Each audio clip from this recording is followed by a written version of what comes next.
වන් සරණයි පින්වත් ඔබ හැම දෙනාටම. සදහවත්නි සත්‍ය වූ සද්ධර්මය සෑම දෙනාගේ හිතසුව පිණිස දහම් අවබෝධය පිණිස sannivedanaya කරන සෑම පුර පසළොස්වක පොහෝ දිනයකම ඔබ වෙනුවෙන් බෞද්ධ රූපවාහිනී නාලිකාව විසුරුවා හැරෙන ධර්ම දේශනාව මෙලෙසින් අපි ආරම්භ කරන්නට සූදානම් වන්නේ ශාසන වංශ කතාව ලෙසින්. අද දවසේදී මේ උතුම් වූ තථාගත ශ්‍රී සද්ධර්මයේ සත්‍ය මඟ ඔබ අපට කියා දෙන්නට මේ උතුම් වූ දේශනාව පවත්වන පූජ්‍යපාද මිස්සක කමලසිරි ගෞරවනීය ස්වාමින් වහන්සේ අපි සාදු නාද පවත්වමින් පිළිගනිමු. අවසරයි අපේ හාමුදුරුවනේ. සාදු සාදු සාදු. අද මේ දේශනාවේ දායකත්වයේ ධර්මින් කටයුතු කරනවා අංක 20න් 230 කුමාරිගම උහන අම්පාර නිවසේ පදිංචි එල්.ආර්. ලීලාවතී ලියනගේ මහත්මිය ඇතුළු ඒ පවුලේ පින්වත් පිරිස. ඔවුන්ගේ අරුමන වනවා මීට අවුරුද්දයි මාස 7කට පෙර එනම් 2019 වසරේ 12 වන මාස 23 වන දින ඔවුන් අතරින් සමුගත් එන්.ආර්.එම්. උක්කුබණ්ඩා නවරත්න මහතා ඒ ස්වාමි පුරුෂයා හට පින් අනුමෝදන් කිරීම ඔවුන්ගේ මූලික අපේක්ෂාව වනවා. ඒ වගේම සෙත් ප්‍රාර්ථනා කරනවා දරු මුණුපුරන් ඇතුළු පවුලේ සියලු දෙනාට එන්.ආර්.එම්.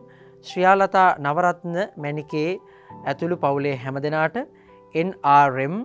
ස්වර්ණ තිලක නවරත්න බණ්ඩාර පුතුණුවන් ඇතුළු පවුලේ සැමට එන්.ආර්.එම්.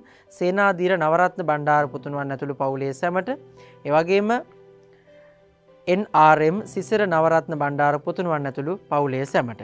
ඉතින් ඒ දූ දරුවන් හැමදෙනාටමත් ඒ දරුවන්ගේ දරුවන් ඇතුළු පවුලේ ඥාතීන් හැමදෙනාටමත් පින් ආශිර්වාද කරන්න, පින් පෙත් අනුමෝදන් කරන්න අද දවසේදී මේ පින්වතුන් බලාපොරොත්තු වෙනවා. එහෙමනම් මේ අරමුණු සියල්ල එලෙසින් මිටු වේවායි ප්‍රාර්ථනා කරමින් අපි මේ උතුම් දේශනාව මෙලෙසින් සිදු කරන්න ස්වාමීන් වහන්සේට ආරාධනා කරමු. අවසරයි අපේ හාමුදුරුවනේ. සාදු සාදු සාදු. නමෝ තස්ස භගවතෝ අරහතෝ සම්මා සම්බුද්දස්ස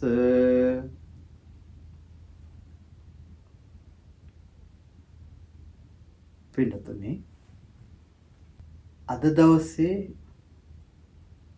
අපේ මාතෘකාව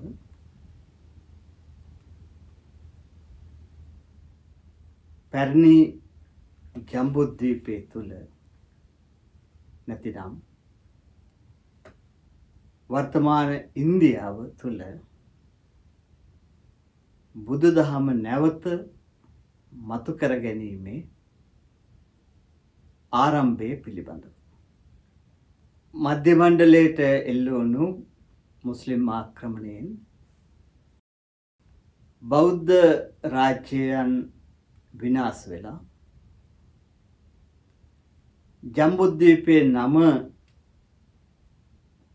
හින්දුස්ථානයේ බවට පත් වෙලා පසුව එය ඉංග්‍රීසීන්ගේ පාලනය යටතේ ඉන්දියාව බවට පත් වෙලා තිබුණා. 1820 ගණන් වන විට පැරණි අංග මගධ රාජ්‍ය වගේම කසී කෝසලය කියන පැරණි රාජ්‍යයන්ොත් ඒ තිබුණු ප්‍රදේශත් කල්කටාවේ ඉංග්‍රීසි පාලනයට නතුව තිබුණා. ඒ කල්කටාවේ පැවතිච්ච පෙරදිග ඉන්දියා සමාගමේ පාලනයත් යම් වෙනසකට භාජනය වෙලා ඍජුව බ්‍රිතාන්‍ය ආණ්ඩුව යටතේ මේ ඉන්දියාව පාලනය වෙමින් පැවතුණා. ඊට පෙරදිග යටත් විජිත සඳහා පැමිණියේ හමුදා නිලධාරීන් ඒත් මේ නව තත්ත්වය යටතේ සිවිල් පරිපාලනය සඳහා සිවිල් සේවකයන් හැටියට දැන උගත් පිරිස් පැමිණෙන්න පටන් ගත්තා. දැන් මේ පැමිණීමත් එක්ක එම සිවිල් නිලධාරීන් ඉන්දියානු ජන සමාජයේ භූගෝලීය පිහිටි ස්වභාව ධර්මය සහ සංස්කෘතිය අධ්‍යයනය කරන්න පටන් ගත්තා ඉතිහාසයත් එක්ක. විශේෂයෙන් ඔවුන්ගේ අවධානය යොමු වුණේ ගොඩනැගිලි වලට. ඒ වගේම එම ගොඩනැගිලි වල කලාවට. මෙයට තේරුණා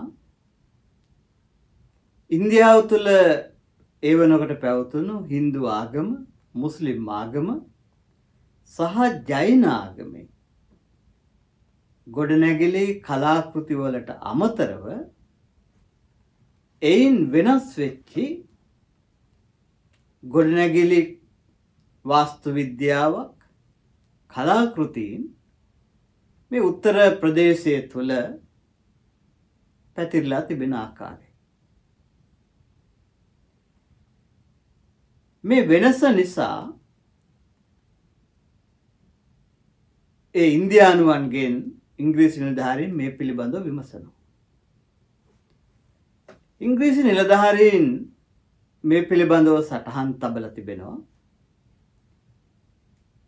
විශේෂයෙන් ජේම්ස් ප්‍රින්සෙප්ට් සහ බුකනන් වැනි නිලධාරීන් ඔවුන් කියන විදිහට මේ ඉන්දියානුවෝ විශේෂයෙන් බ්‍රාහ්මණ උගතුන් මේ පිළිබඳව කතා කරන්න ලොකු අකමැත්තක් බියක් දක්වනවා කියලා. ඔවුන්ගේ මේ පිළිබඳව තොරතුරක් ලබා ගන්න බෑ කියලා.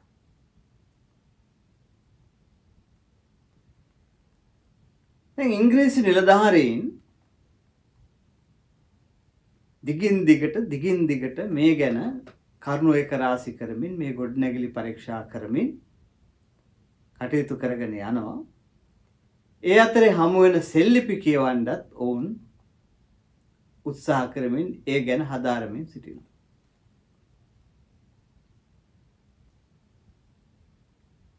මෙන්න මේ වගේ පසුබිමක් තියෙන වෙලාවේ මේ ජේම්ස් ප්‍රින්සෙප්ට් කියන නිලධාරියා බරණැස් නුවර රාජ්‍ය සේවයේ නියුතුව සිටිද්දී ඔහු හමු වෙන්නට පැමිණෙනවා ජෛන ආගමික කණ්ඩායමක්. ඇවිල්ලා ඉල්ලීමක් කරනවා මේ බරණැස් නගරයේ සිට සතපුම් ගණනාවක් දුරින් පිහිටලා තිබෙන මේ සාරනාත් කියන නමින් හඳුන්වන ස්ථානයේ තිබෙන මේ ගොඩනැගිල්ල පරීක්ෂා කරලා බලලා එම ගොඩනැගිල්ල අයිති වෙන්නේ ජෛන ආගමේ කුමන නිකායටද කුමන පාර්ශවයටද ඒ සේතම්බරයන්ගේ ස්ථානයක්ද එහෙම නැත්නම් දිගම්බරයන්ගේ ස්ථානයක්ද කියලා විනිශ්චයක් දෙන්න කියලා. මේ පුරාවිද්‍යා ස්ථානය මේ නටබුන් ස්ථානය පිළිබඳව ජේම්ස් ප්‍රින්සෙප්ට්ට අවබෝධයක් තිබුණා. ඔහු දැනගෙන හිටියා ඊට කලකට පෙර බරණැස නගරය ඉදිකිරීමේදී නව ගොඩනැගිලි ඉදිකිරීමේදී මුස්ලිම් පාලනය යුගයේ විශාල වශයෙන් ගඩොල් ඇතුළු අමුද්‍රව්‍ය ලබා ගත්තේ මේ නටබුන් ස්ථානයෙන් කියලා. ඒත් එක්කම ඉංග්‍රීසි පාලනය යටතේත් හමුදා නිලධාරීන් ගංගානම් නදිය හරහා පාලමක් ඉදි කරන්න යාමේදී එහි කුළුණු වල පාදම සඳහා මහා පරිමාණයෙන් මේ නටබුන් අතරේ තිබිච්චි ගල් කුළුණු ඒ වගේම මනාව උපමට්ටම් කරපු ගල් කුට්ටි අරගෙන ඇවිත් ගඟට දැම්මයි කියන එක. දැන් මේ තොරතුරු දැනගෙන හිටියා. ඒ අනුව ජේම්ස් ප්‍රින්සෙප් 1830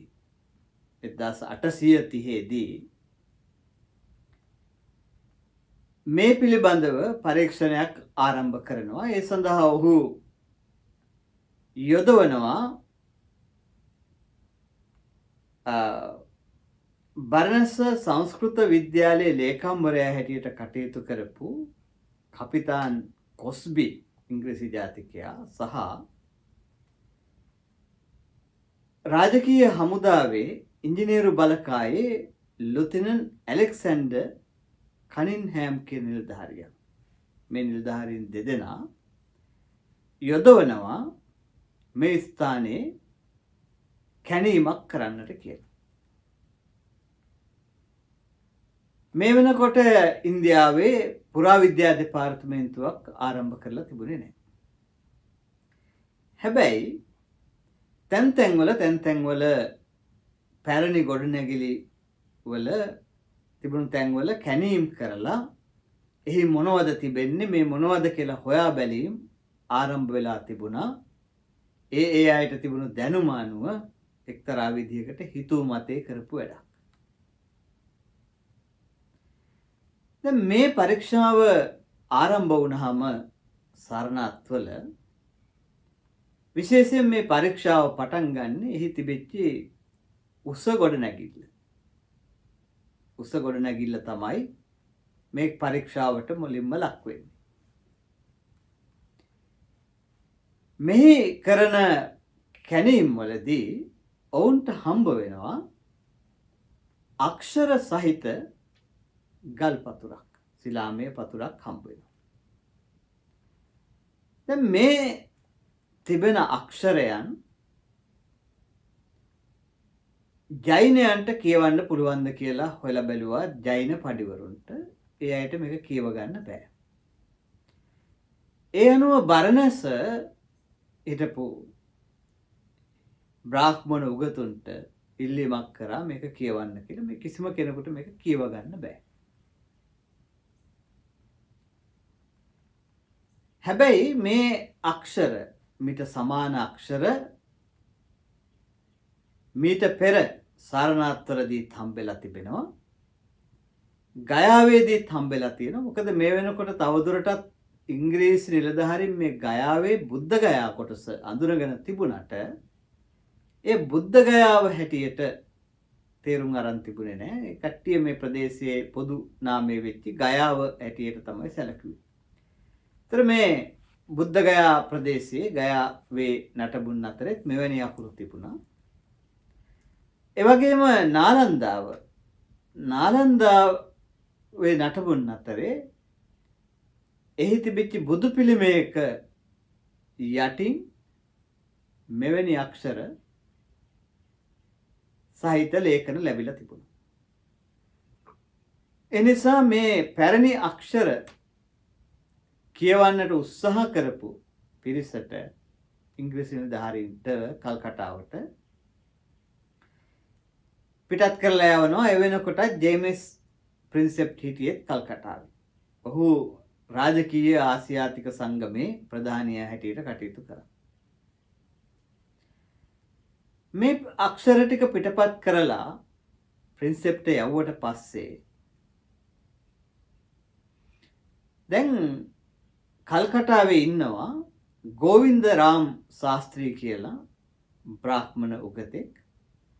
ඔහු යම් ප්‍රමාණයකට පැරණි අක්ෂර කියවීමේ හැකියාව තිබුණා. ඒ අතරේ කල්කටාවට පැමිණ සිටිනවා ඔය අතරමැද කාලය තුල විලියම් මිල් කියන දේවගතිවරයාත් ශ්‍රී ලාංකිකයෙකු වන රත්නපාල. දැන් මේ රත්නපාල මේ 1830 ගණන් වල මේ රත්නපාල ඔය වෙනකොට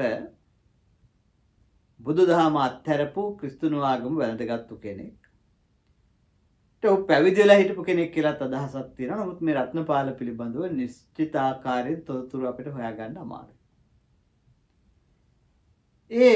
ඔය ආසන්න කාලයක තමයි බුලත්ගම ධම්මාලංකාර හාමුදුරුවෝ උන්වහන්සේගේ ආචාර්යයන් වහන්සේත් බුද්ධ ගයාවට වැඩම කරලා තිබුණා.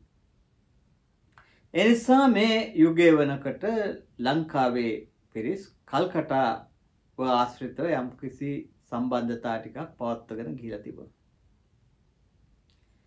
දැන් මේ රත්නපාලත් දේවගතිවරයාත් එවැගේම ගෝවින්දරාම් ශාස්ත්‍රී කියන තුන්දෙනාගේ සහය ඇතිව ප්‍රින්සෙප්ට් මේ පිටපත් කියව ගන්නවා. ඒ කියවගත්තට පස්සේ ඒ අකුරු වුන් සටහන් කරගන්නවා රෝම අක්ෂර වලින්. ඒ කියන්නේ අපි වර්තමානයේ ඉංග්‍රීසි භාෂාව ලියන අක්ෂරය. මේ අක්ෂර වලින් මේක සටහන් කරගන්නවා ප්‍රින්සෙප්ට්. එතකොට මේ අකුරු ටික කියවගත්තට පස්සේ ඔවුන්ට පුළුවන් වෙනවා මේ පාඨය මේ පාඨයේ මොකද්ද තියෙන શબ્ද කියලා කියව ගන්න පුළුවන් වෙනවා. දැන් මෙහි තිබෙන්නේ යේ ධර්මා හේතු ප්‍රභවා හේතුන් තේෂාං තථාගත හේවදත් තේෂාංච යේ නිරෝධ එවං වාදී මහා සමනഃ. මේක තමයි මෙහි තිබෙන්නේ. දැන් මේ සංස්කෘත භාෂාව. එතකොට මීට පෙර ශ්‍රීමත් විලියම් ජෝන්ස් සාරනාත් තුළ කැණීමක් කරලා තිබුණා 1798 දී. එහි තිබිච්ච බුදු පිළිමයකට යටත් මෙම අකුරුම තිබුණා. ඒ පරීක්ෂා කරලා බලපුවාම ඕන් එයත් කියව ගන්නවා මේ දෙකම එකක් කියලා. ඒතර සාරනාත් නටබුන් අතරේ මේ වාක්‍ය ටික හම්බ වෙනවා අවස්ථා දෙක. දැන් සංස්කෘත උගතෙක් වෙච්චි මේ ගෝවින්දරාම් ශාස්ත්‍රීට මේකේ අර්ථය තේරුම් ගන්න බෑ. මොකද්ද මේ කියන්නේ කියලා. මේ රත්නපාල කියනවා මෙතන මේ මහා ශ්‍රමණ කියන එකයි තථාගත කියන එකයි යම් කිසි කෙනෙකුට දෙන ගෞරව නාම හැටියට. දැන් මෙතන රත්නපාලට මේ ගාථාවේ අර්ථය තේරුම් ගන්න බැරිවීම තුල අපට පේනවා ඔහු යම් ප්‍රමාණයකට බුදු දහමෙන් ඈත් වෙලා හිටපු කෙනෙක් බව අපට වැටහෙනවා. ඔහුට මේ තේරුම් ගන්න නොහැකි වීම නිසා.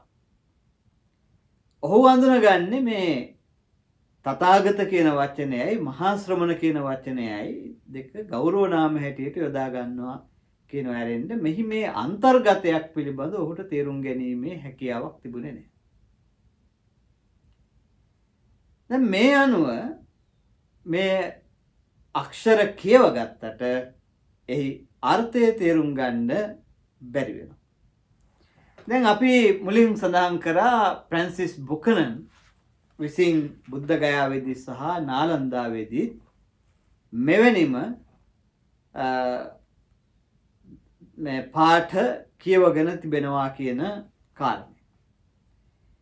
දැන් මේක මේ සොයා ගැනීම සාරනාත් තුළ මේ සොයා ගැනීම රාජකීය ආසියාතික සංගමේ නිල ප්‍රකාශනයේ සංගරාවේ පළ කරනවා.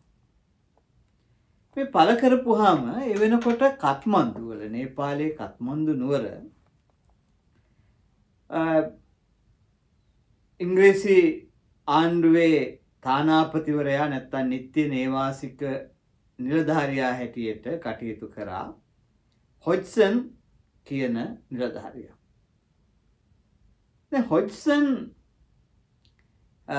කත්මන්දු වල ඉඳගෙන කත්මන්දු වල තිබෙන සංස්කෘතිය ආගම් ස්වභාවික පරිසරයේ ස්වභාව දහම සතුන් ජීව විද්‍යාත්මක කරුණු ඒක රාශි කරමින් හදාරමින් මේ තමයි හිටියේ මේ යුගයේ. ඒ වගේම ඔහු චිත්‍ර ශිල්පීන් යොදා ගනිමින් කත්මන්දු වල තිබුණු පන්සල් විහාර ගෙවල් මේ ගොඩනැගිලි පිටපත් කරමින් අඳිමින් ඒක රාශි කිරීමක් කරමින් හිටියා. සත්තු සහ පැලෑටිත් ඒ විදිහට ඇද්දා. දැන් ඔහුට හම්බ වෙනවා රාජකීය ආසියාතික සංගමේ සංගරාව වාර්ෂික ප්‍රකාශනය. එහි තිබෙනවා පළ කරලා මේ සාරනාත්වලදී හම්බ වෙච්ච මේ පාඨය, එම පාඨයේ අකුරු ටික රෝමානු අකුරේ නැත්නම් ඉංග්‍රීසි අකුරේ මුද්‍රණය කරලා මේ පිළිබඳව කෙටි විස්තරයක් සහිතව පළ කරලා තිබුණා. මේ විදිහට සාරනාත්වල කළ කැණීමකදී ගල් පතුරක් හම්බුණා. එහි මේ අක්ෂර ටික තිබුණා. ඒක මෙන්න මේ විදිහට කියව ගත්තා කියලා. ඒතර දැන් මෙහි අර්ථය කුමක්ද කියලා තවම තේරුම් අරන් නැහැ, කියවගෙන නැහැ කියලා සඳහන් කරලා තිබුණ නිසා හොජ්සන් කුතුහලයටත් එක්ක මේ අකුරු ටික කියවන්න පටන් ගත්තා. මේ පාඨය කියවන්න පටන් ගත්තා.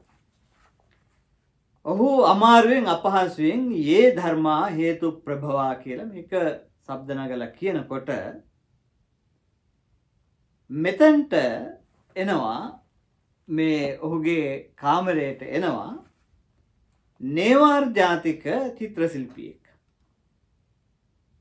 නේවාර් ජාතිකයෝ කියලා කියන්නේ නේපාලයේ බෞද්ධ ජනවර්ගය. ඔවුන් ශාක්‍ය වංශිකයන්ගේ වර්තමාන ශේෂයන් හැටියට සලකනවා.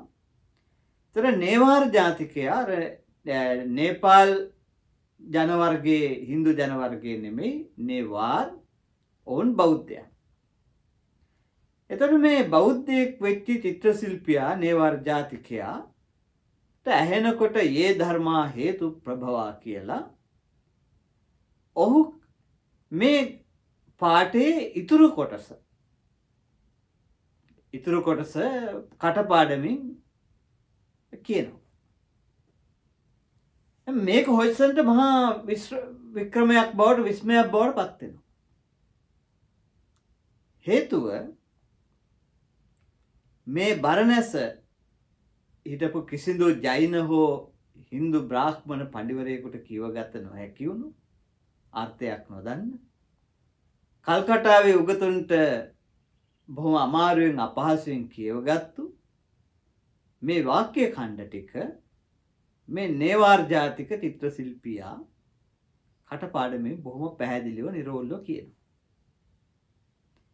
එතකොට ඔහු අහනවා තමන්ගේ චිත්‍ර ශිල්පියාගෙන් මොකද්ද මේ කියලා. එතකොට ඔහු කියනවා මේක මේ අපේ බෞද්ධයෝ අතරේ, නේවාර් ජාතික බෞද්ධයෝ අතරේ අවුරුදු 16ට වඩා වැඩි සෑම තරුණයෙක්ම කටපාඩමෙන් කියන්න දන්න එකක් මේ ශ්ලෝක පාඨය කියලා, ගාථා පාඨය. ඒ අනුව මේකේ අර්ථය මොකක්ද කියන කාරණයට දැන් හොජ්සන් යොමු වෙනවා. ඒ අනුව බෞද්ධ උගතෙක් වෙච්ච අමෘතානන්ද බද්ධයා, ඒ නේවාර් ජාතිකයෝ, ඒ කට්ටියගේ මේ වෙනකොට පැවිද්ද තහනම් කරලා තිබුණේ, පැවිදි වීම තහනම් කරලා තිබුණේ. ඒ නිසා බෞද්ධ උගතුන් තමයි හිටියේ. ලංකාවේ අර ගණින්නාන්සලාගේ යුගයේ වගේ තත්ත්වයක් නේපාලෙට උදා වෙලා තිබුණේ. ඒ අනුව අමෘතානන්දගේ සහාය අරගෙන මේකේ අර්ථය තේරුම් ගන්න පුළුවන් කියලා මේ චිත්‍ර ශිල්පියා කියනවා. ඒ නිසා හොජ්සන් උත්සාහ කරනවා අමෘතානන්දව මුණ ගැහෙන්න, බද්ධාචාර්යවරයා. හැබැයි අර බ්‍රාහ්මණ හින්දුන් මේකට මඟ අහුරනවා. නමුත් හොජ්සන් ගෙන්න ගන්නවා භද්‍රාචාර්යතුමන් අමෘතානන්ද තමන්ගේ නිල නිවාසයට. මෙන්න මේ නිල නිවාසයට ගෙනාවට පස්සේ ඔහු විසින් මෙය පරිවර්තනය කරලා දෙනවා. මේක ලංකාවේ බෞද්ධයන්ටත් අර විදිහටම තමයි මේ සියලු දාම් පාසල් ළමයි ඕන කෙනෙක් දන්නවා. මේ සංස්කෘතියෙන් ස්වරූපයෙන් අපිට ඇහෙන්නේ පාලි ගාථාව යේ ධම්මා හේතුප්පභවා කියන ගාථාවම තමයි මේ සංස්කෘත ස්වරූපයෙන් ඇහෙන්නේ කියලා. මේ අර්ථයත් අපි දන්නවා. මොකද්ද මේ කියන්නේ කියලා. එතකොට මේ ගාථා පාඨය ශාසනයේ පස්වෙනි ශ්‍රාවකයන් වහන්සේ වෙච්ච අස්සජී හාමුදුරුවෝ අපේ අග්‍ර ශ්‍රාවකයන් වහන්සේලා බවට පසුවපත් වෙච්ච උපතිස්ස කෝලිත දෙදෙනාට ප්‍රකාශ කරපු ගාථාව සමස්ත බුද්ධ දේශනාව හකුලවා කියපු ගාථාව.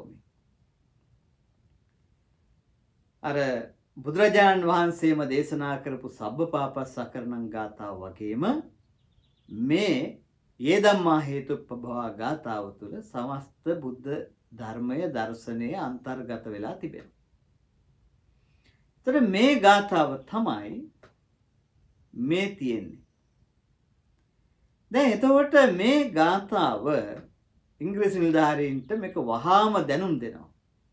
හොජ්සන් දැනුම් දෙනවා ප්‍රින්සෙප්ට මේ උගතුන්ට ඉන්දියානු උගතුන්ට මේක කියව ගන්න බැරි වුණාට නේපාලයේ තරුණ වියට පැමිණිච්ච සියලු දෙනාටම මේක කියව ගන්න පුළුවන්. ඔවුන් මේක කියව ගන්නවා විතරක් නෙමෙයි ඔවුන්ට මේ අර්ථයක් කියන්න පුළුවන්. ඔවුන් අර්ථය දන්නවා. මෙන්න මේක තමයි මෙතන අර්ථය කියලා. දැන් මෙන්න මේ නිධානය. මේක නිධානයක්. මේ හම්බුනේ නිධානයක්. දැන් මේ පාඨය මේ ගාථා පාඨය පසු කාලේ අඳුර ගන්නවා මේ ස්තූපය ධම්මික ස්තූපය කියලා. ඒ වෙනකොට දමෙක් කියන නමින් හඳුන්වමින් තිබ්බේ. ධම්මික ස්තූපය දමෙක් නමින් හඳුන්වමින් තිබ්බේ. ඒ වගේම ඉන් මදක් එහායින් තිබිච්ච මූලගන්ධ කුටි විහාරයේදී හම්බ වෙන මේ විදිහටම බුදු පිළිමයක යටින් හම්බ වෙන ගල්පතුර තුල මේ ගාථා පාඨය හම්බ වෙනවා. නාලන්දාවේ නටබුන් අතර තිබිලා මේක හම්බ වෙනවා. බුද්ධ ගයාවේදී මේක තිබිලා හම්බ වෙනවා.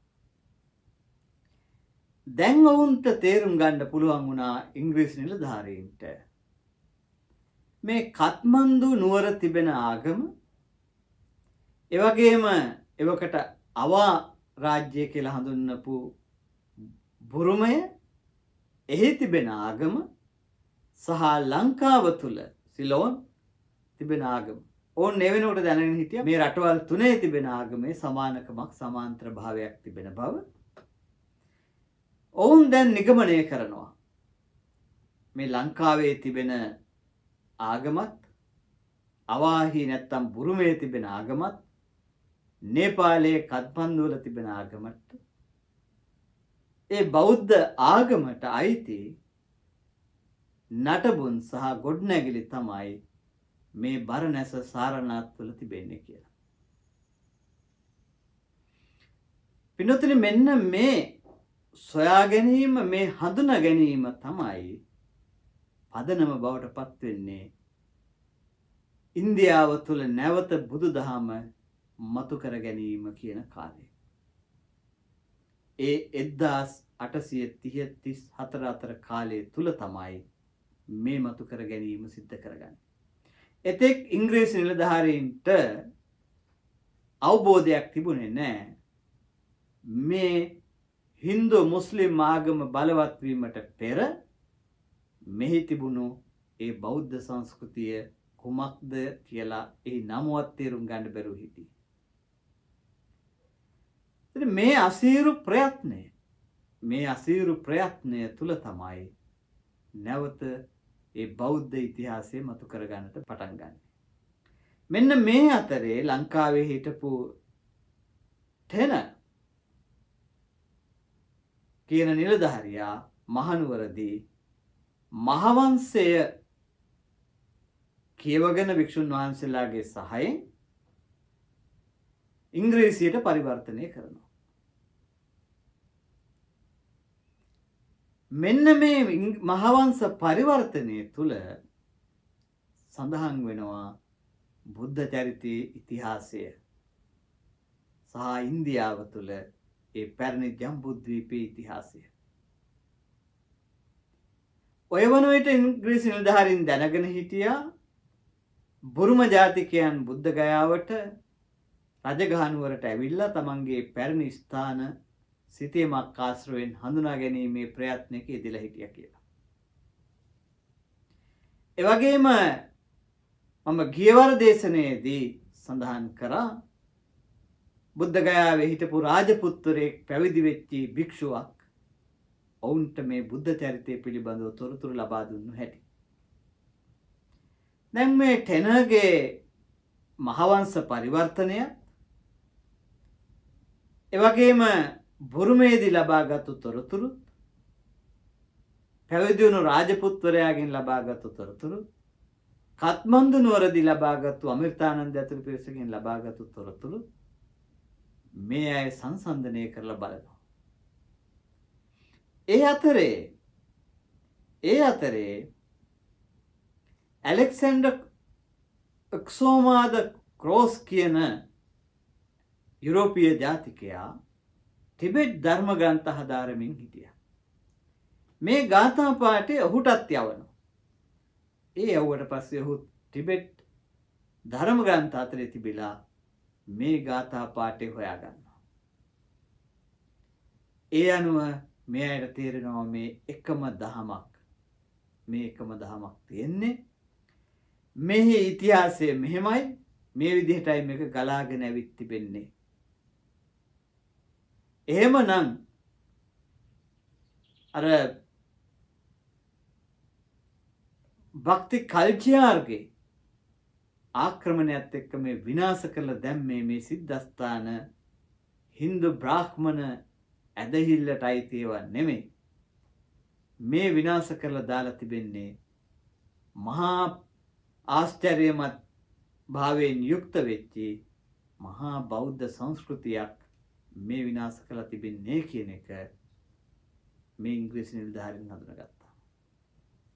ඒ වගේම මේ උගතුන් විශේෂ තීරණයකට වුන් කිව්වා ඉන්දියාව තුළ අලුත් යමක් තිබුණේ නැහැ. මේ ක්‍රිස්තියානි ආගම වගේම මුස්ලිම් ආගම මේ ආගම් දෙකම දේව ඇදහිල්ල එහා සමාන වූ යම් වෙනස්කම් තිබුණත් දේව ඇදහිල්ල බ්‍රාහ්මණ ආගම මෙච්චරයි මේ ඉන්දියාව තුළ තිබුණේ පවතින්නේ දැන්ට. හැබැයි ඊට වඩා වෙනස් වෙච්චි මේ දේව ඇදහිල්ලක් නොවෙච්චි අනිත් ආගම් වලින් වෙනස් වෙච්චි යම් කිසි දාර්ශනික පදනමක් සහිත සංස්කෘතියක් මෙහි අතීතයේ තිබිලා තිබෙනවා. එම සංස්කෘතිය සහ එම දර්ශනය ඇතුළත් පොත්පත් මේ ආසියාවේ වෙනත් රටවල් වල ශේෂ වෙලා සංරක්ෂණ වෙලා එම සංස්කෘතිය තිබෙනවා කියන එක. අන්න ඒ අනුව මේ උගතුන් මේ එය ආශ්චර්යයක් හැටියට සැලකමින් බුදුදහම හදාරන්නත් එහි ඉතිහාසය හදාරන්නත් පටන් ගන්නවා. ඒ අනුව උන් තීරණය කරනවා මේ සියලුම මේ දර්ශනයට අයිති සියලුම පොත්පත්වල මූල භාෂාව පාලි භාෂාව. එනිසා බුරුමේ සහ ලංකාවේ පාලි භාෂාවෙන් තිබෙන සාහිත්‍යය තමයි මේ ගෞතම බුදුරජුන්ගේ ඉගැන්වීම ඒ දර්ශනය චින්තනය තිබෙන පොත්පත්වල මූල ග්‍රන්ථ ටික කියන තීරණය. මෙන්න මේ මතු කර ගැනීම තුල අර බමුණන් විසින් හදලා තිබුණු චිත්‍රය සම්පූර්ණයෙන්ම කඩාගෙන බිඳගෙන ඉරාගෙන සැබෑ යථාර්ථය මතු කරගන්නවා. ඇත්තටම උනේ මොකද්ද? මුස්ලිම් ආක්‍රමණය විසින් සියලුම බෞද්ධ විහාරස්ථාන විනාශ කරලා දැම්මාම හින්දුන් කරේ තමන්ගේ බොරු ඉතිහාසයක් හැදුවා මධ්‍ය මණ්ඩලය තුල. මට සිලටු කරපු ඉහළට නැගුණු ගල් කුළුණු තිබෙනවා සිංහ රූප සහිතව, හස්ති රූප සහිතව. මේ ඉංග්‍රීසි නිලධාරීන් මේ මොනවද කියලා ඇහුවාම මිනිස්සු දෙන උත්තරේ තමයි රාමගේ යෂ්ටිය, භීමසේනගේ යෂ්ටිය, හනුමගේ යෂ්ටිය, නැත්තම් වජ්‍රායුධය. මේ වගේ තමයි දෙන උත්තර තිබුණේ. එහෙම නැත්තම් Hindu කතාවක් එකට ආරෝපණය කරලා කියනවා මේ මිනිස්සු. එහෙම තමයි කියමින් හිටියේ. ඒ අනුව මොකද්ද උනේ? ඔවුන් විසින් ඉතිහාසය වෙනස් කිරීම තුළ සම්පූර්ණයෙන්ම යථාර්ථය අවසන් කරා. එතකොට මේ හිටපු බෞද්ධයන්ටත් මොකද වෙන්නේ? පරම්පරාවෙන් පරම්පරාවට ගිහිල්ලා ඉතිහාසය අමතක කරලා අනන්‍යතාවය අමතකයි. තමන්ගේ හැඳුනුම්පත අහිමි වෙලා ඒ අනුව ඔවුන් අර අනිත් අය කියපු මිත්‍යාව විශ්වාස කරගෙන අදහන පිරිසක් බවට පත් වුණා. මෙන්න මේ විදිහට තමයි Hindu ආක්‍රමණය මේක ඇතුලේ සිද්ධ වුණේ. මුස්ලිම් අය ආයතන ටික විනාශ කරලා දාද්දී චින්තනීය වශයෙන් ආක්‍රමණයක් කරනවා හින්දු අය බොරු ඉතිහාසයක් මෙතන හදලා. ඒ බොරු ඉතිහාසය යටපත් කරගෙන කඩාගෙන බිඳගෙන දාලා ඒ කඩතුරාව ඉරාගෙන සැබෑ ඉතිහාසය මතු කරගන්නවා මේ ඇලෙක්සැන්ඩර් කනින්හෑම්ලා ඇතුළු මේ ඉංග්‍රීසි නිලධාරීන් ටික. අන්න ඔතනදී තමයි මේ බමුණන්ගේ ගැටුම ඇති වුණේ. ඒක නිසා තමයි වර්තමානයේ ඉන්දියාවේ හින්දු ජාතිවාදය මේ නිලධාරීන්ට විරුද්ධ මේ නිලධාරීන් විවේචනය කරන්නේ. හේතුව ඔවුන් දන්නවා තමන් වහලා තිබුණු දේ තමන් යටපත් කරලා තිබුණු දේ බලහත්කාරයෙන් මතු කරලා දුන්නේ මේ නිලධාරී ටික කියලා. ඒ නිසා වුන් මේ පුරාවිද්‍යා නිලධාරීන්ට පුරාතත්ව ගවේෂකයන්ට වෛර කරන ද්වේෂ කරන අය බවට පත් වෙලා තිබෙනවාද? ඒ නිසා මොවුන්ට ඕන වෙලා තිබෙනවා මේ தත්ත්වය ආයපහුව අනිත් පැත්ත හරවන්න. මේ தත්ත්වය ආයපහුව අනිත් පැත්ත හරවන්න. ඒ නිසා වුන් මොකද කරන්නේ? එතනින්ම පටන් ගන්නවා. ඔවුන් කියන්න පටන්ගෙන තිබෙනවා වර්තමානයේ කනින්හෑම්ලා වැරැද්දක් කරා. ඔවුන් කුමන්ත්‍රණයක් කරා. නැති බෞද්ධ ඉතිහාසයක් මෙතන පෙන්නවා. ලංකාවේ පොත්පත් බලාගෙන ලංකාවට අයිති ඉතිහාසයක් ඉන්දියාවට ගෙනල්ලා ඇලෙව්වා. අන්න එහෙමයි අද වර්තමාන හින්දු ජාතිවාදීන් කියන්නේ. මේ ලංකාවේ තිබිච්ච මහාවංශ කතාව ගෙනල්ලා ඉන්දියාවට ඇලෙව්වා කියලා තමයි කියන්නේ. ඒක තමයි කට්ටිය පාවිච්චි කරන වචනේ. නැත්තම් මේවා ඉන්දියාවට අදාළව තිබුණේ නැහැ. ඕන් නැවත අර තමන්ගේ අතීත පරම්පරාවල් ඉංග්‍රීසීන්ට වසන් කරපු පරම්පරාව කියපු කතාව. මේ තියෙන්නේ රාමගේ අෂ්ටිය බීම්සේනගේ අෂ්ටිය මෙතන තමයි සීතා හිටියේ. දැන් ඔක අපි දන්නවා බලරාම්පුර වල සිද්ධ වෙච්ච දේ. රාම ඉපදුණු තැන රාම ඉපදුණු තැන කියලා මොනතරම් අරගලයක් ඇති කරගත්තද මුස්ලිම් අයත් එක්ක. ලෝකේ විශාලම නඩුව බවට පත් වුණා ඒක. 100,000 ගාණක් තුවාල වුණා ඒ ගැටුම් වලදී. මැරුණා. ඒ ස්ථානයේ කැණීම් කරගෙන ගියපුවාම අන්තිමේට හම්බුනේ බෞද්ධ නටබුන්. දෙගොල්ලම එකතු වෙලා ඒක වහලා දැම්ම අන්තිමේට. ඉඩම දෙකට බෙදාගත්තා. මෙන්න මේකයි වෙන්නේ. එතකොට දැන් අද වෙනකොට තිබෙන තත්ත්වය තමයි බෞද්ධ රටවල අයටත් විශේෂයෙන් බුරුමේ තායිලන්තයට සහ ලංකාවට ඊටාම කුමන්ත්‍රණකාරීව මේ මිත්‍යාව බමුණන් විසින් උගන්වලා තියෙනවා. ඒක වැළඳගත්තු පිරිස් අපේ රටවල් තුනේම ඉන්නවා මේ වෙනකොට බිහි වෙලා. මම දැන් මේ වැඩසටහන තුල සෑම පොයේ දවසකම නමින්ම සඳහන් කරලා කියලා තියෙනවා. ලංකාවේ සූර්ය ගුණසේකර මහත්මයා. ඒ මම නම සඳහන් කරන්නෙම එතුමාට විවෘතව කියන්න මේකට සංවාදයක් ඕන කියලා කියන්න. මම අද මේ දවසේ මේ බුද්ධ ධර්මයේ ආරම්භ වෙච්ච දවසේ පළවෙනි ධර්ම දේශනාව කරපු දවසේ ඒ සාරනාත්වල ඒ ඉසිපතනේ මිගදායෙන් තමයි නැවත වතාවක් ඉංග්‍රීසීන් මේ ඉතිහාසය මතු කරගත්තේ. එතෙන්ටම තමයි අද බමුණොත් අනිත් පැත්තට හරවන්නේ. ඒ නිසා මම මතක් කරනවා මේ සූර්ය ගුණසේකර මහත්මයා ඇතුළු පිරිස විශේෂයෙන් කෘෂිකර්ම දෙපාර්තමේන්තුවේ හිටපු දැන් සිවුරු පොරවගෙන ඉන්න සිරිසේන හපුතන්ත්‍රේ. මේ අය විසින් මොකද්ද මේ කරන්නේ? මේ කරන වැඩේ මම සමාන කරනවා අර භක්ති කල්ජියා මධ්‍ය මණ්ඩලයට එල්ල කරපු ඒ බෞද්ධ සංහාරයට සමානම කාර්යයක් මේ අද දවසේ මොවුන් කරමින් ඉන්නවා කියලා. ඊට සමාන කාර්යයක් කරමින් ඉන්නවා. අර 1830දී මතු කරගත්තු මේ බෞද්ධ ඉතිහාසය මේ අය බලාපොරොත්තු වෙනවා 2030 වෙනකොට අනිත් පැත්ත හරවන්න. එතරයි මේ බලාපොරොත්තුව තියෙන්නේ. අවුරුදු 200ක් ඇතුළත මේක අනිත් පැත්ත හැරවිය යුතුයි කියලා ඉන්දියානු හින්දු අන්තවාදයේ තීරණය කරලා තිබෙනවා. ඔවුන්ගේ වචන ඒක ආයපව වැරි වේතුයි. මේ වංගුව ගන්න ඕන. හැබැයි සූර්ය ගුණසේකර විසින් ලංකාවේ පුහුණු කරපු අය ගිරව් ටික මේ වචනම පාවිච්චි කරනවා මේක අනිත් පැත්තට අපි හරවනවා කියලා. හැබැයි ඔවුන් ඒක කරන්නේ සිංහල බෞද්ධ ජාතිකත්වයක් කොතලා. මේක තමයි අපේ සැබෑ ඉතිහාසය කියලා. අන්න එතනයි ගැටලුව තියෙන්නේ. අද වර්තමානයේ සාකච්ඡාවට ලක් වෙන ත්‍රිපිටක සංරක්ෂණ පනතක් පිළිබඳව කාරණේ ඇවිල්ලා මේ වාද විවාද ඇති වෙලා තියෙන්නේ මේ අය කරපු මේ වැඩේ නිසා.